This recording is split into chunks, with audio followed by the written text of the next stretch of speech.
All right, let's get started as I think we have a few more people coming, but they'll probably drop in.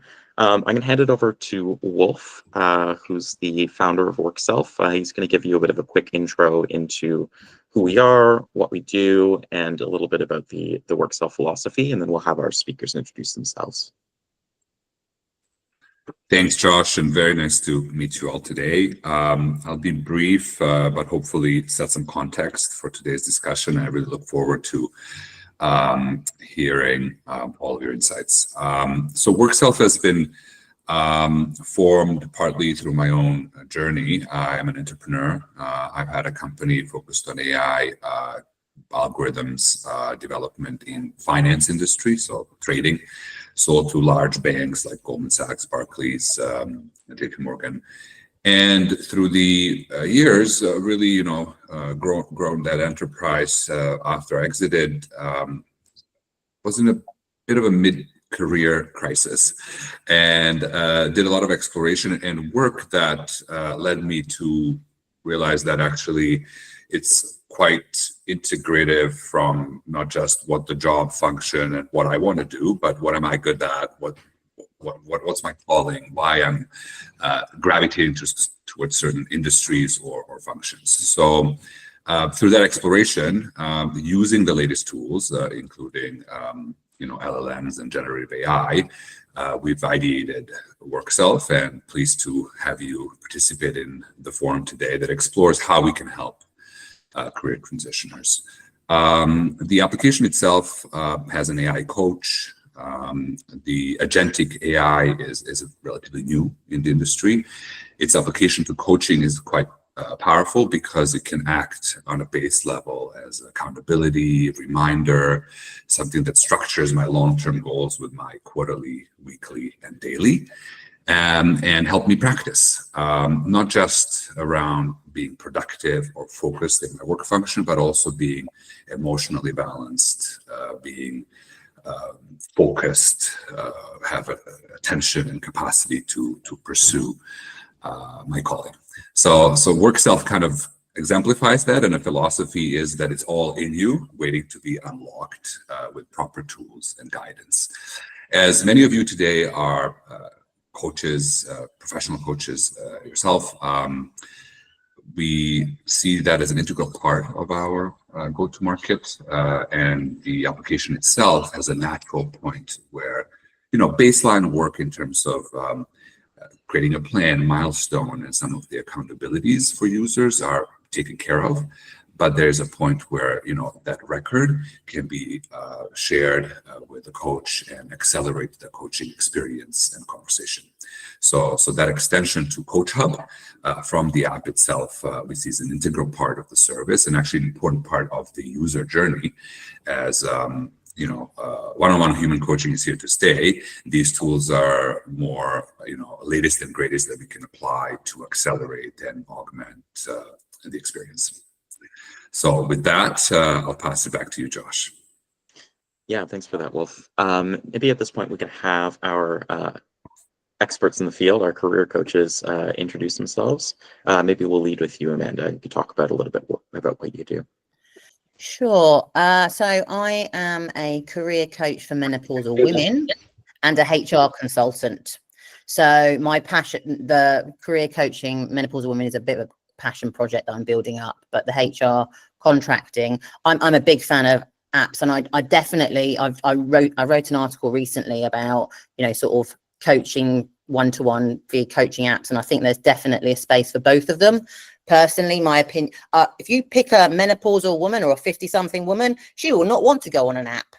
So I know I've got a market that's outside of yours. However, I think that your app is great for the the Generation Z, because I think that it's a starting point, and it kind of gives them accountability.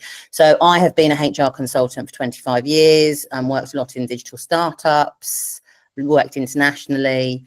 And I love doing the HR stuff, because what I'm finding is when you're having leaders that are Generation Z, they genuinely come from an authentic place of trying to look after their staff, which you didn't get when I started work. We were just happy to get paid. We didn't want to we didn't expect career development or good quality conversations about our well-being. That didn't happen. So it's great that Generation Z are pushing this forward, and yeah, I can see how this all fits nicely together. Yeah, thanks for that, Amanda. I did actually intend to introduce yourself, but actually this is a good opportunity to maybe go around the room. Amanda Davie, do you want to introduce yourself and your work, and then we can get to the rest of the introductions as well? Thank you, Josh. So I'm an exec leadership and career coach. I've been practicing for 12 years. And prior to that, I was in the digital media ad tech industry, a fellow entrepreneur, same as Wolf. I now coach individuals, groups and teams. I'm a coach trainer. I'm still an entrepreneur. And I'm an investor in female-founded businesses. Yeah, I'm here because Josh asked me, but also I'm really, really interested in transitions and personal transformation, and that's the kind of coaching that I really love to do. So that's me. Thanks, Amanda. Emma, do you want to introduce yourself? I'd love to. Hello, everyone. I'm Emma Dobinson. I am a career and personal growth coach with 25 years plus media background. I come from production and education across media platforms, and that includes global leadership with television, social media and film. And I moved into coaching largely because I was finding that, particularly with the nature of the work that I had, my enjoyment was coming much more from helping people grow with their careers as much as with their true selves. So that was why I obviously decided to make the shift across and have my new business, entrepreneur that I am, Creative Reset, which obviously works across one-to-ones, teams, and I do a lot of workshops within the media and academic framework as well. Amazing, thank you. And since we have a smaller group today, maybe Charlotte and Sarah, if you're willing, we're happy for you to introduce yourselves as well.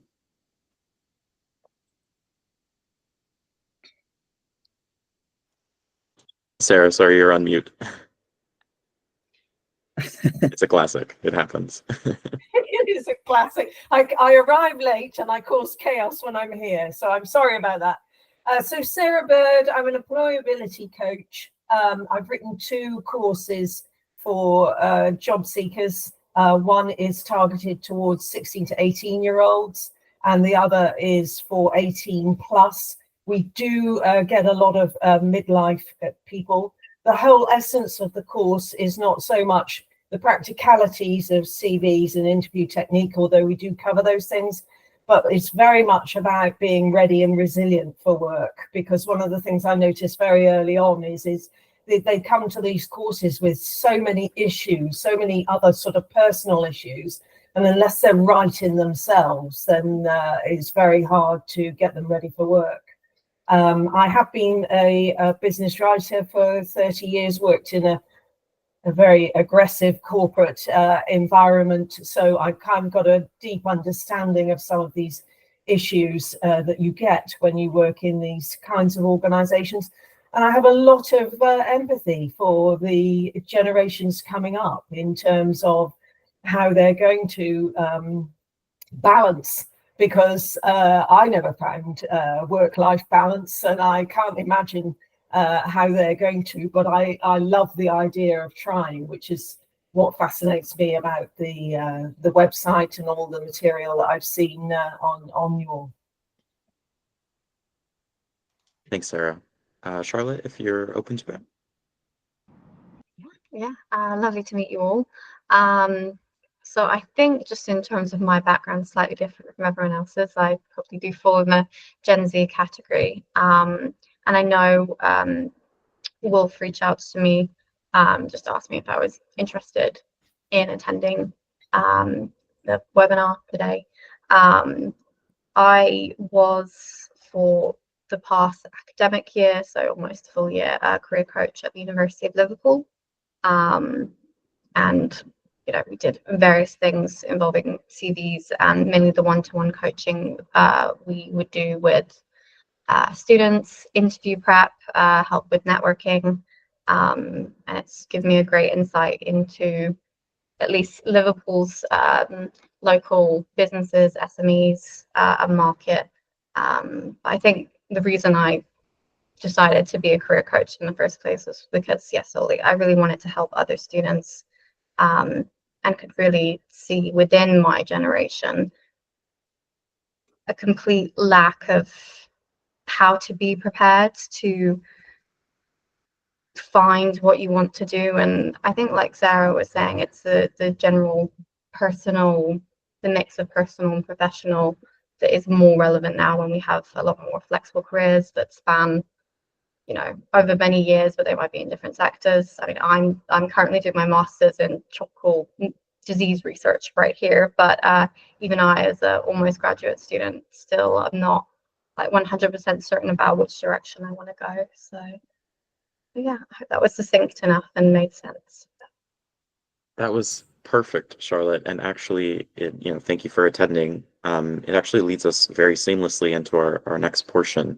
So I want to introduce you not to a panelist, but to a few of the stories that we've been hearing again and again from students and graduates that we work with through these validation interviews that we've been doing. So this data is kind of an amalgamation of our experiences talking to people who we've introduced the platform to, but also have asked about what are your career challenges, what are your struggles, what kind of things are you facing in the market.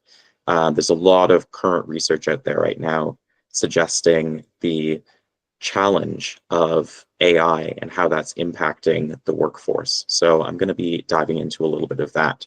And then maybe afterwards, Charlotte, you can tell us like how your experience maps onto this story. So we're going to talk about the future self of work, and more specifically what that means for Generation Z, or Z for the Americans. I don't know. I think we're all Brits here, so Generation Z, and emerging I will point professionals. out that I'm half. My mom's from Michigan, so if I sound slightly transatlantic, I'll say I'm the D also quietly. catching the Z. Generation Z. Yeah. And more specifically, what that means for emerging professionals navigating today's complex and sometimes chaotic career landscape. So as mentioned, I'm Josh. I'm part of the team at WorkSelf. Been working with Wolf for the past few months. We met actually through the Cannes Lion Festival and creativity, centered around sort of like advertising. And we kind of had a mutual desire to support people in their career transitions. I've also founded my own coaching practice called Kindred Coaching, and I have over 5 years experience in the industry. And I'll be running the show today with our incredible panel and all of you lovely people. So yeah, to kick us off, I want to take the example of Maya. So one of our personas that we are building towards is the idea of Maya in transition. And Maya is a student. She's in her final year at university. She's ambitious. She's driven. She's a high achiever. She aced her education and is most of the way through her master's degree. So that might be a point of similarity there. She takes care of her plants. She has a close group of friends, and her professors all say that she has a bright future ahead of her. On the other side, her screen has 14 tabs open. She's got internships, career pathways, Reddit advice threads, tons and tons of tabs, and she's frozen. She's got no idea what to click on first. And she says, "Everyone keeps telling me the world is at my fingertips, but I have no idea which fingertips to use." Or we can take the case of Marcus. He just wrapped up a prestigious summer internship. He did everything right. He networked, he prepped, he delivered, and then when it ended, he says, "It all looked good on paper, but it didn't feel like me. I felt more like a LinkedIn version of myself than my actual self." And these aren't rare cases. In fact, in our recent survey that we did of these validations that we were performing, over 70% of Gen Z respondents said that they feel unclear or unconfident about their long-term career path, even though most are actively pursuing degrees, side projects, or applications. So at WorkSelf, we call this challenge high-functioning confusion, and its symptoms are career stalling, lack of alignment, and a lot of the time burnout. And the problem isn't that Gen Z lacks motivation, as Charlotte can attest to, moving to Thailand for her master's degree. I think the problem is that our systems haven't caught up to the complexity of the world now. And it's not unique to Gen Z either. They're just the latest in a long line of workers that our career system is failing. So we're living through what's called, or some are calling, a career identity crisis. So between economic instability, cultural shifts, and generative AI changing the job landscape almost daily, it's no wonder today's students, grads, and even older workers feel uncertain. So what used to be a linear path, you study, you graduate, you get a job, is now a maze with moving walls. And I think a lot of people from Generation Z, especially with this push on authenticity, they don't just want a job. They want meaningful work that's aligned with their values, their lifestyle, and their identity. And they're not always being supported in how to figure that out, as Amanda's pointed out. So career centers, and Amanda, you talked about this too, career centers often focus on skills and CVs. And then you have the employers. They're focused on output and metrics and KPIs. But who's helping the individuals who are struggling with these challenges, helping them figure out, who am I, what matters to me, and what's worth pursuing? There was a recent Atlantic article. I don't know if some of you had a chance to read it or came across it. I think it was the headline was quite dramatic. It was like, the job market is a hellscape, which is pretty dramatic, but also, I think many of us have been there. It is a bit of a hellscape. And so this writer, Annie Lowry, she kind of beautifully illustrated the struggle of career professionals in today's market. The hook for that article reads, young people are using ChatGPT to write their applications. HR is using AI to read them. No one is getting hired. And I think that's so representative of the problem that we have, of this inability to break through the system, which feels so opaque, so muddy, so murky. And it's not just applications. Goldman Sachs recently did sort of a survey, and we're doing some research on this. 300 million jobs globally are at risk of automation from AI. And so this looks like, functionally, dozens and dozens of Fortune 500 companies cutting junior roles and internships in favor of cost efficiencies.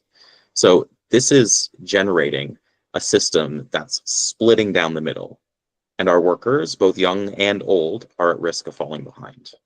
And this is kind of, what we want to do today is find solutions to this problem. So we're going to be digging into what it means to support not only Generation Z, but also the other generations, the other workers, the other professionals in the marketplace today.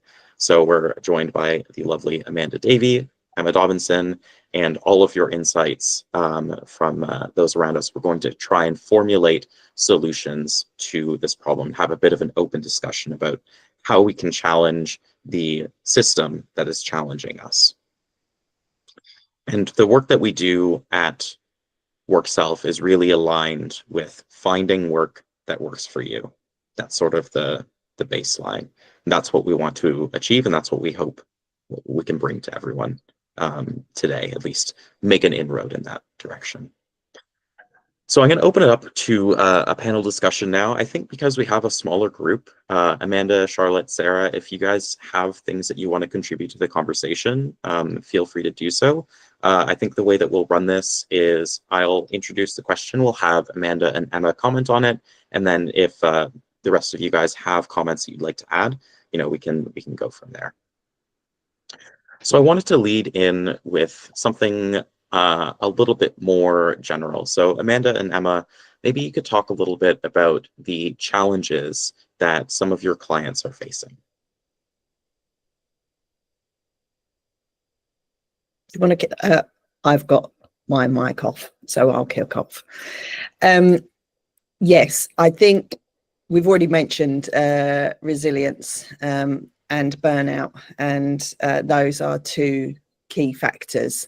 But I think what my clients are very much at that sort of mid-management level, where they've established a career, they've moved forward in their career, they're still doing stuff where they're managing people, and it's almost like it's jogged along, but they've hit, say, early 30s, and they're actually stepping back a bit now and a bit like, whoa, do I want to be here still? Is this really what I want to do? And what's interesting is, whilst initially one might think, oh, well, that could be time for them to pivot, that could be time for this, that could be time for, you know, the chance to explore other options. A lot of the time it's more to do with their own insecurities and their anxiety and their fear of what's around them. And in that sense, there is the emphasis very much on values and strengths, and on being able to sort of redetermine who they are, why they're there, and how it is they want to shape not just the work environment, but their sort of living environment as well. That's what I'm finding at present. Yeah, thanks for that.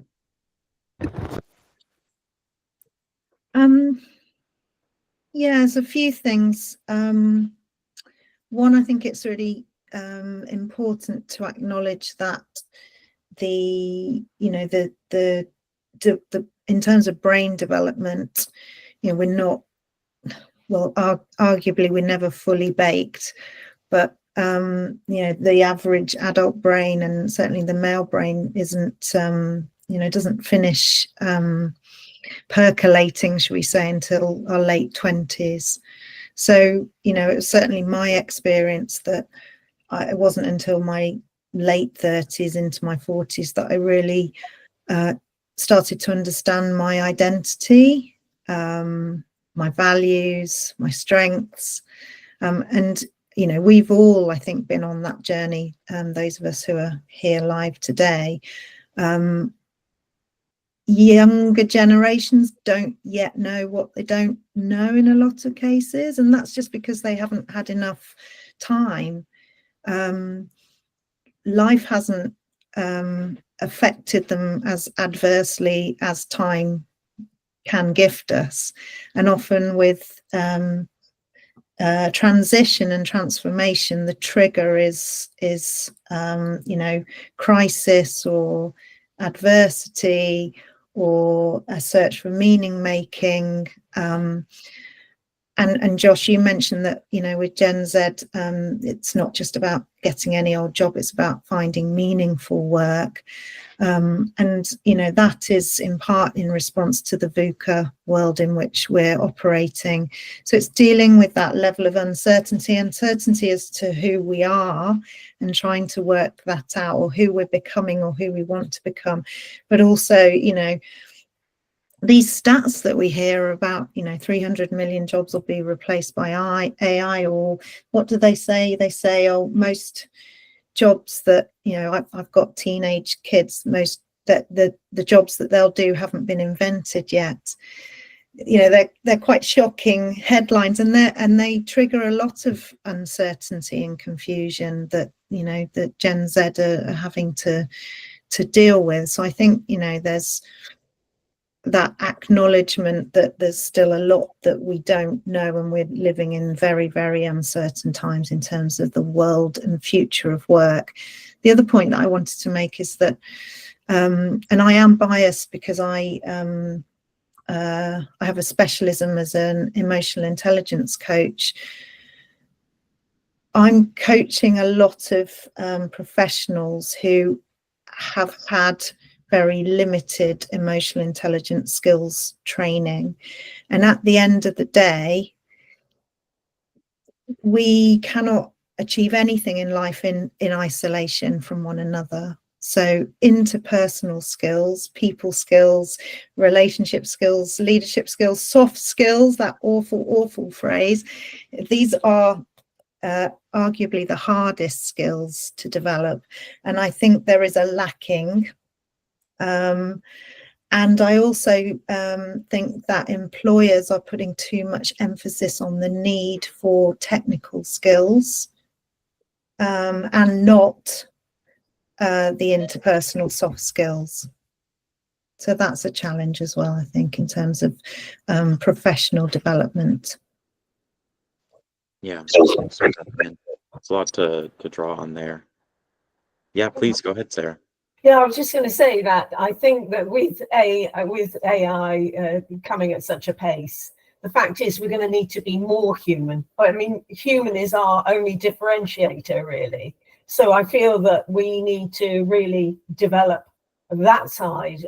I mean, I feel keenly that people need to understand the values, as you've been saying there, Amanda.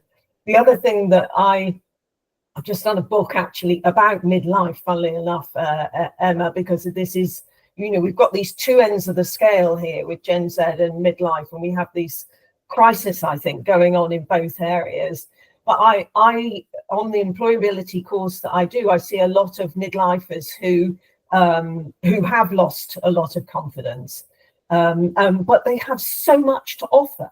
And I have been suggesting to the job centre, and it's sort of in the book, and I actually written articles which got picked up by a lot of global media about the idea of silver internships, because I feel that it's time that we said, rather than pensioning people off or saying, well, they've had it, or you've had your career and what have you, there's evidence that you bring older and younger people together anyway. You've got the dynamic where they're both feeding off each other. And the fact is that you do get to a certain age or around that midlife period, people aren't so much interested necessarily in driving forward to a job, but they are prepared, and they do come tooled up with all these multitude of skills that can really benefit a workforce. So I feel there are these two extremes. It's interesting that you're saying about in the 30s, Emma, because I feel we've got, on the one hand, the very young people who kind of are really headless chicken, wondering where to go. And then you've got the other end of the scale where they've been there and seen there, done that, and they're really, again, not sure where to go next. So, you know, it's an interesting time. Yeah. Yeah, Amanda, do you have something to add there? Yeah, I was I'm coming at this from my HR consultancy experience. My experience has been that the cultural conflict with the communication between Gen Z, Gen X and Boomers is much bigger, I think, than anyone really acknowledges. They speak a different language, basically. And I found that with my leadership, sort of young leaders, they really struggle with that communication piece. And I think that, like we're talking about, people want to sort of tie into the values of a business. If you can't even speak the same language, then that automatically puts massive barriers up against the values piece as well. Funnily enough, off of that, I've been asked by a college whose grads have come out of their masters with, you know, the most amazing skills and the most amazing technical expertise. But I've been asked to work with them on their people skills, which I think obviously highlights what you've all been saying, that it's something that, and again, in relation to the soft skills, as you mentioned, Amanda, there are those kind of areas that we never saw as valuable assets. Whereas now, exactly as you said, Sarah, these are the kind of things we should be bigging up, and that we should be encouraging others to big up as well, because they are their USPs. And again, particularly for the you know, people my age, 50 plus, my age group, that's their assets that we have, and that we would never necessarily have recognized them as that before.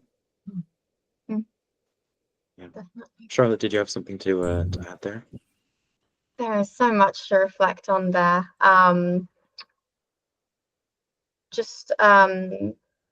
The first thing just came to mind when Amanda was talking about talking to people of my generation, especially.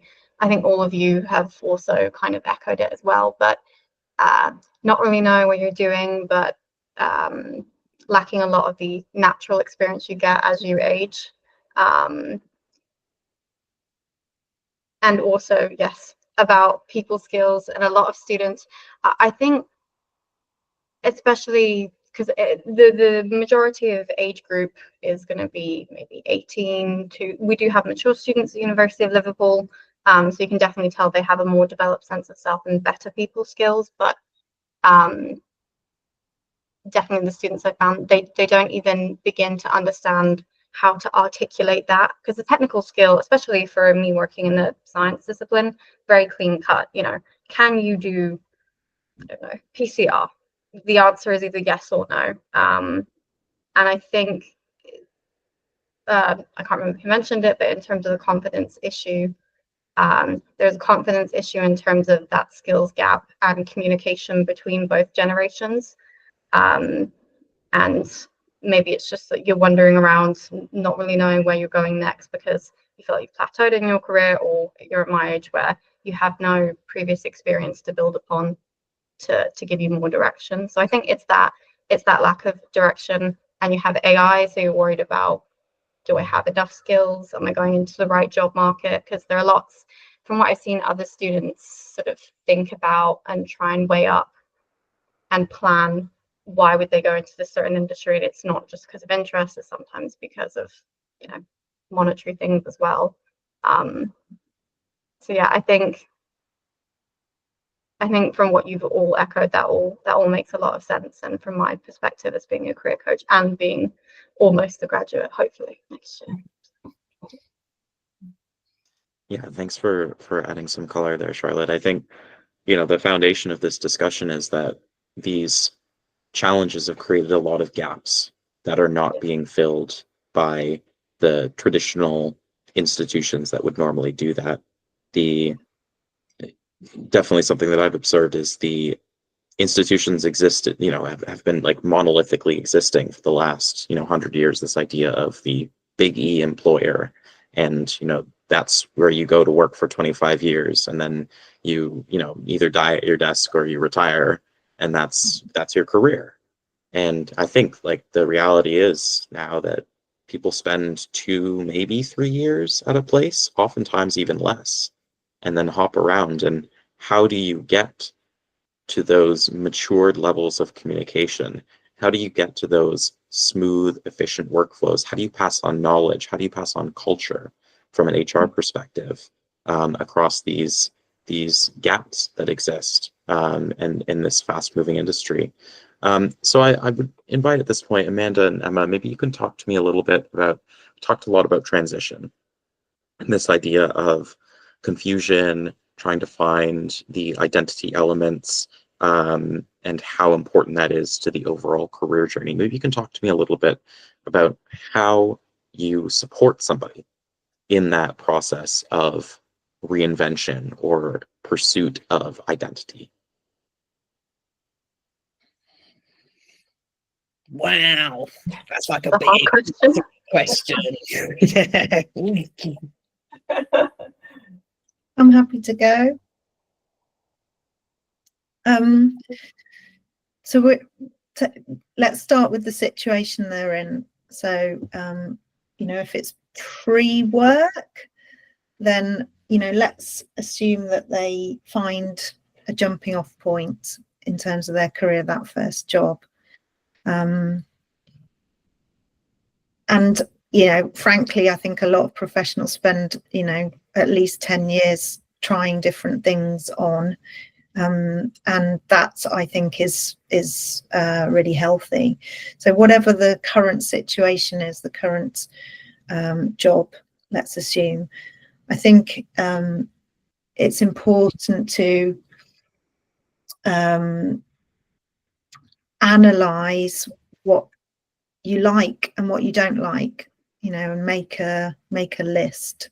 The reason you'll be doing that thinking is because there's probably an imbalance, right? That there's more don't likes on the don't like list than there is likes on the like list. And then I think it's important to get to the why, you know, why isn't that working for me? What is it about me? And that can spark conversations around values and strengths. So it's that self-awareness piece and that self-reflection that needs to be done. It can be done with somebody else, a coach, a mentor, can be done using tools. So I think that's really important, and then building confidence in those strengths. And you know, when coaches talk about strengths, as most of us here I'm sure know, it's about character traits. So it's not the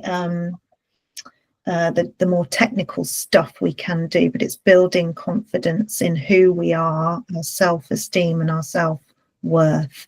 And I think that can often provide a lot of pointers and insights into what might be a better situation for us to transition into.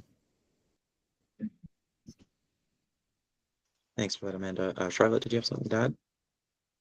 I was sort of curious from what you talked about already, Amanda, just to get your insight. Would you say, because I can only speak from my personal experience as Gen Z, both as a confidence issue that Gen Z don't have enough life experience to be able to actually do that form of reflection, or, you know, haven't had, I mean, personally, I've had my own health issues, and, you know, it makes me want to help others, and it drives that. It's kind of a more organic set of adversity. I didn't choose that. I wouldn't want that as like a training regimen for any Gen Z, but when you're looking at coaching Gen Z, just trying to create those reflection opportunities more consistently. I would say artificially, not like that's a bad thing. I mean, artificial intelligence doesn't have to be a bad thing either.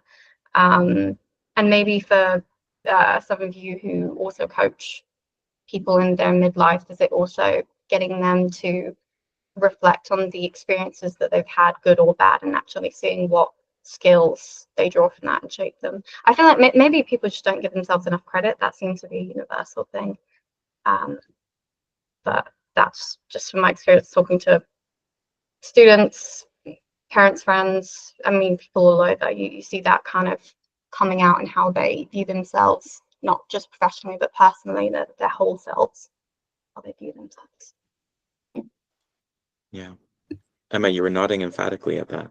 Yes, well, especially if that was a good lead for me. Thanks, Charlotte. I'll pay you back. Especially with regard to the people not recognizing their own value. And I've got a new, I've started working with a new client. She's mid-40s. She's had an amazing career in production, in film production. And it's something that she still wants to continue to pursue. But what she's recognized is how much pressure she's let herself be put under because of wanting to be a people pleaser all the time. And I think that relates to what you said, Charlotte, in that we can be, you know, there's nothing wrong with being humble, but we can also put ourselves last on the list and not consider our own, you know, there's that whole thing, isn't it, about the water bowl, and if it's overflowing, that analogy.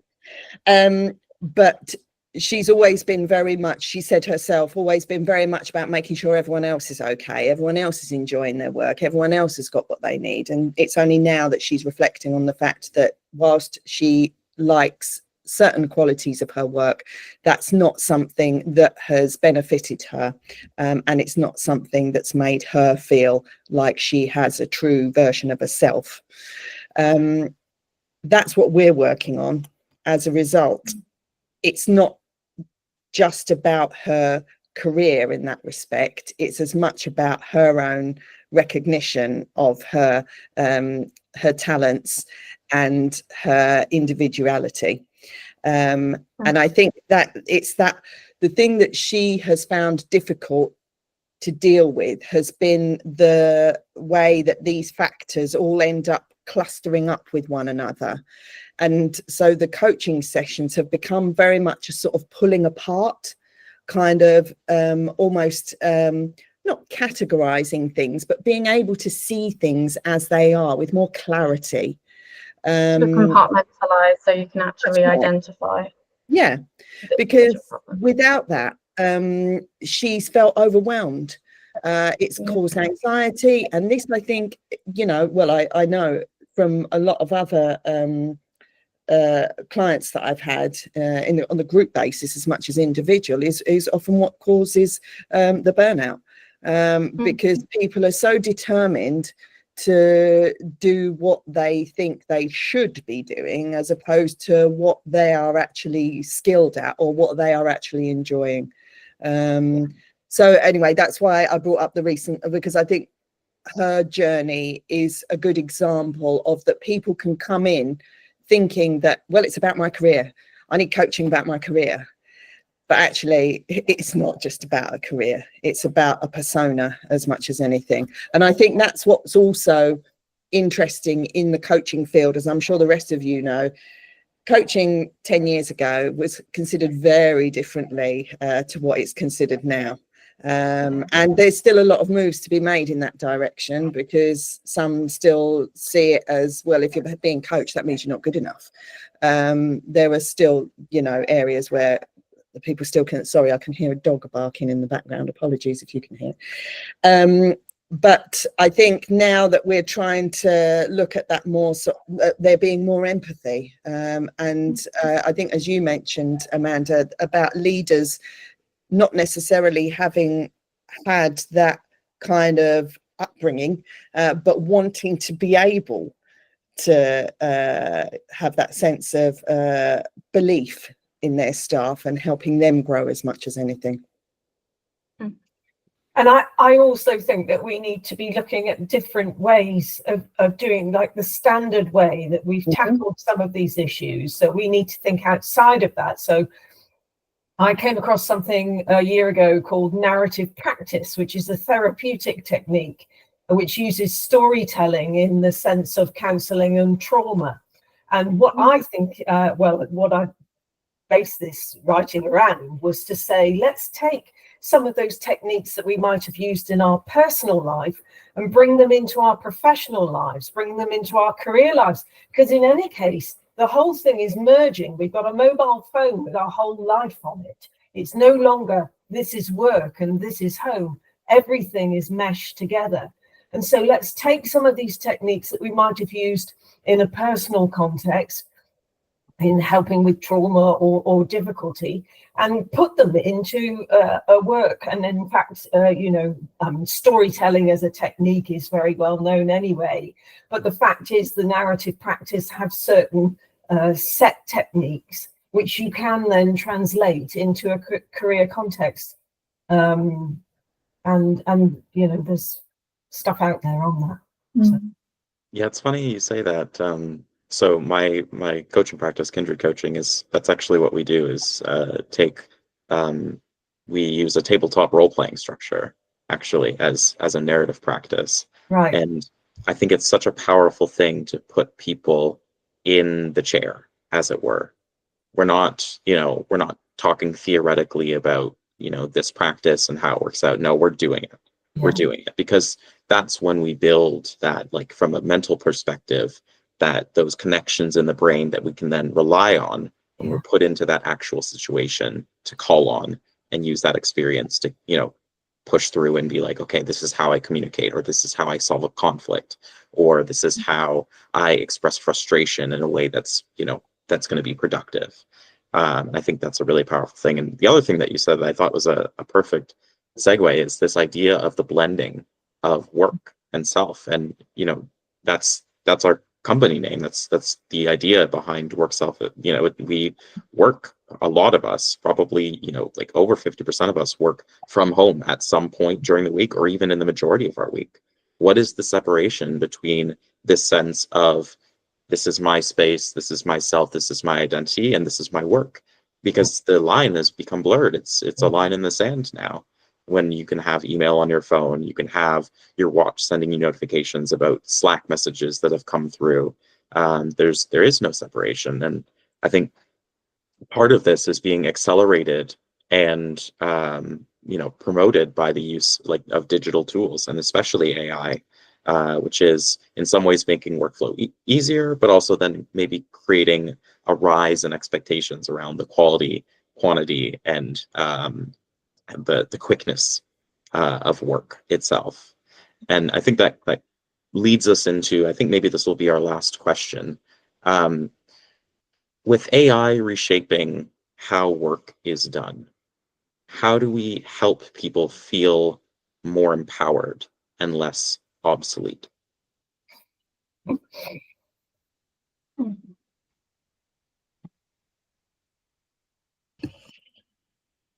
For me, it all comes back to connection. So, you know, the reason why we've now got this tsunami of poor mental health, especially in the workplace, and the reason why so many more people are feeling so lonely, is not, I'm not saying it's not because this is a distributed, fragmented, hybrid way of working these days, but it is because we don't have those touch points for meaningful connection. And, you know, that's where the humanity piece comes in, you know, the need to be more human, to be able to listen exquisitely to somebody's story, and to be able to ask the brave questions of them, for them to feel safe enough to answer them, you know, the story of themselves. And I think I just very quickly, I wanted to say about Gen Z that, you know, the pressure on them to make good on the investment, emotionally and financially, that their parents have made, the good educations that they've been gifted, you know, is huge. And it comes back to that that exploration of self piece around challenging the shoulds and the rules, and you know, a coach being able to invite that younger person in front of them to rip up the rule book, because some of those rules are no longer serving them anymore. So I'll go back to connection. For me, I think it's, you know, how do we blend AI and all of the great tech and tools now, and how do we harness them to be able to deliver more meaningful connections in this workplace? Agreed. Definitely about, you know, on all forms of communication. And I think in relation to coaching, it's also about finding that grounding for people so that they can feel they've got anchorage. I'm sure we all accept the fact that we are still in the technological boom, and that we are all learning. We are all learning something every day, whether we want to learn or not. We often don't have a lot of choice. But I think it's helping people appreciate that, and equally finding their ways of anchoring themselves. What is it that they have about their livelihood, their being, that makes them feel a sense of security? Because I think, you know, and I mean, we haven't yet mentioned COVID, because I think that's obviously had huge impact across all of this, and with mental well-being as much as with our forms of communication. But I think COVID made us feel very it obviously encouraged home working from home, and things that can be seen as advantageous, but that also resulted in there being a lot of isolation. And it's finding those ways that people can navigate those forms of interaction and communication,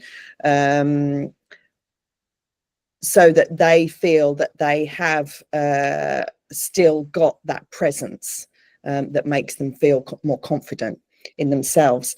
And I was just writing down there, I think, again, the value of coaching in that respect is it gives them a space, a breathing space. Space is obviously well used as a word in the field, but it's true, that they would otherwise not have, because it's 24/7 with the comms. And people, as a result, are, whether it's conscious or subconscious, people are very always feeling under pressure. Whereas when you're in a room with a person who is saying to you, what do you want to talk about? And there's no other person putting that pressure on you, it's amazing how much, not only that it frees the mind, but how it can give that sense of empowerment in itself, because it allows people to see themselves for what they truly are instead of through the eyes of others. And I think that's us promoting coaching to fellow coaches, but I think that's a really significant factor with the challenges that we're all having to deal with. Yeah. I thought we could make it through one call without mentioning COVID, but I think that set my sights too high. Isn't it? Because it's had such a huge impact on the, the mental well-being, the anxiety, the control. It's like reel off the list. So, soz. Yeah, it's okay. Amanda, please. So I think that Amanda really sort of hit the nail on the head about the EQ stuff. I think that we need to focus on skills that the AI can't master as well as we can: the creativity, innovation, critical thinking. I think that's important for people to realize those skills are really important. I think when we're introducing AI, you've got to give people agency over it. They have to have some input into how it's being used. And I think that when we're delivering it, it's important that you're engaging sort of the staff and they're feeling that they're partnering with those things, as well as, and not just being overtaken by them. So I think it's about sort of, us really focusing on how we can benefit collaboratively from these tools. And I know that machines learn, but at the end of the day, there's nothing that beats neuroplasticity. So that's what we all need to remember, and to remind people that the power of this amazing lump of hideousness that's in our heads, you can't compete with that with tech.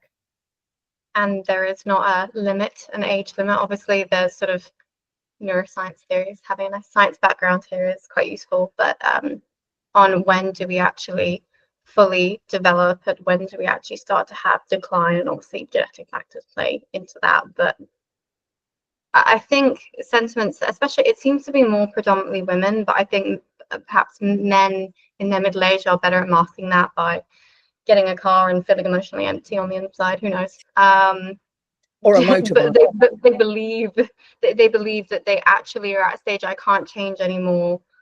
There isn't any more for me. And in the same kind of way, those tones are already set for my age group. We differ a lot in age, but everyone that is middle-aged now was 18 and just graduated eventually.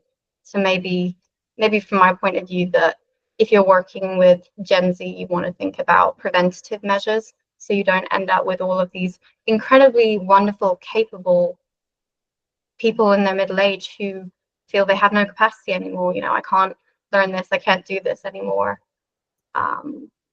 So yeah, different in life experience, but similar perhaps in the core of the issue. It's really interesting you should mention that, Charlotte, actually, because I'm appearing on a podcast on Friday that's about the hashtagization of mental health. And I think it's, it's becoming I think what's interesting there is, oh, sorry, I've had a bit of a brain fog moment. No, that's all right. Me all day, so.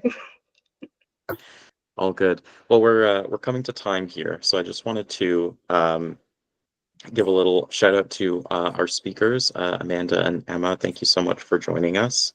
Really appreciate it. I think you did a great job helping to facilitate the discussion, and I can say for myself that this has been very insightful and has given us a lot to think about as we kind of move forward with the development and the deployment of the WorkSelf platform. In fact, a lot of what we've talked about today is integrated into the platform in very practical ways. We want to give back agency to the individuals who are looking for those career transition points to be able to pursue something that feels meaningful, that matters to them.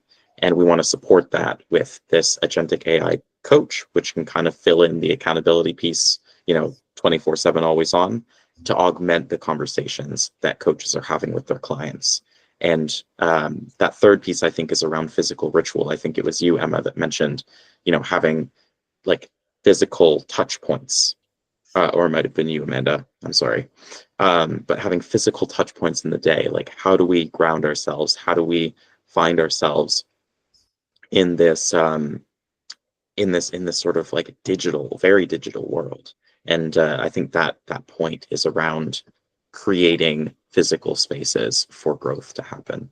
And I feel like in a weird way, even though we've done this digitally, I think we did that a little bit today.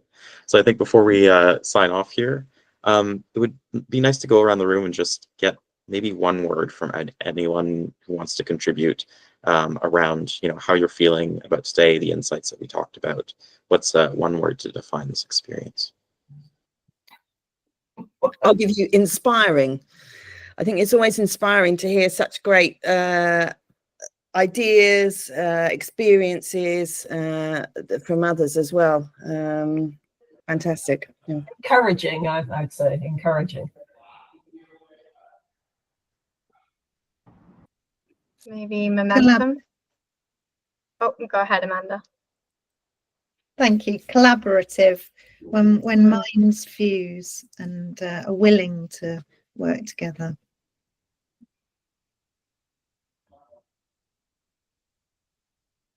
Charlotte, did you have something? Sorry.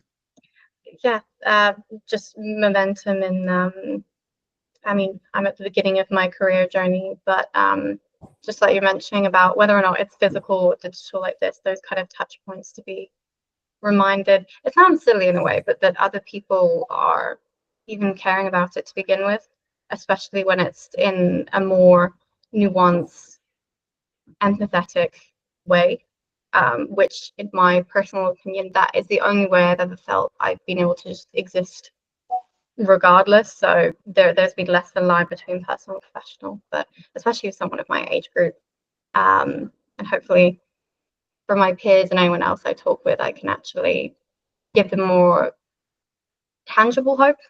Because all well, like I don't really subscribe to the whole hopeful optimist. I like to be a realist, but if I can provide hope that feels tangible and goal driven and more objective, then that feels very rewarding. Well, that seems like a lovely note to. Oh, okay, Amanda, yeah, please jump in. One thing I was going to say earlier is I don't know if you guys will be seeing this stuff on my social media. I'm seeing more and more information about the unconscious biases of AI. It's coming at me thick and fast about the fact that if you're putting in what should I do when you're a 40-year-old woman, you're getting 10 grand reduction in your fees if it was a bloke. So I think that's becoming more prevalent out there. That it's we're absolutely rolling out AI at pace. But there is still a lot of flaws we've got to fix. Yeah, totally. Well, thank you everyone so much for participating, for collaborating with us today. Amanda and Emma, where can we find you? In Bermondsey. I'm on creativereset.co.uk is my site. I'm also on LinkedIn as well. So yeah, do team up. Great. And Amanda? Well, I hesitate to say LinkedIn after Amanda's point about there's a lot of anger on LinkedIn at the moment about bias in the LinkedIn post, but yeah, easy enough. Gotcha. All right. Well, thank you so much. Any last comments from you, Wolf, before we wrap it up? No, it was Glad to wonderful see to that it's listen in. female. Sorry, Wolf, but I was just going to say it's glad to see that we're female heavy today. These other boys have obviously just got to catch up, haven't they? Absolutely. It was wonderful to hear your perspectives. As we build Coach Hub, this is exactly the forum and type of discussion we'd like to have and input to make the product as good as it can be. So I would invite you to check it out and not stop on this call. The conversation can continue offline as well. But thank you for your contributions. Really, really appreciate it. Yes. Thank you so much, everyone. Have a great rest of your day. Bye. Thanks, everyone. Have a good day.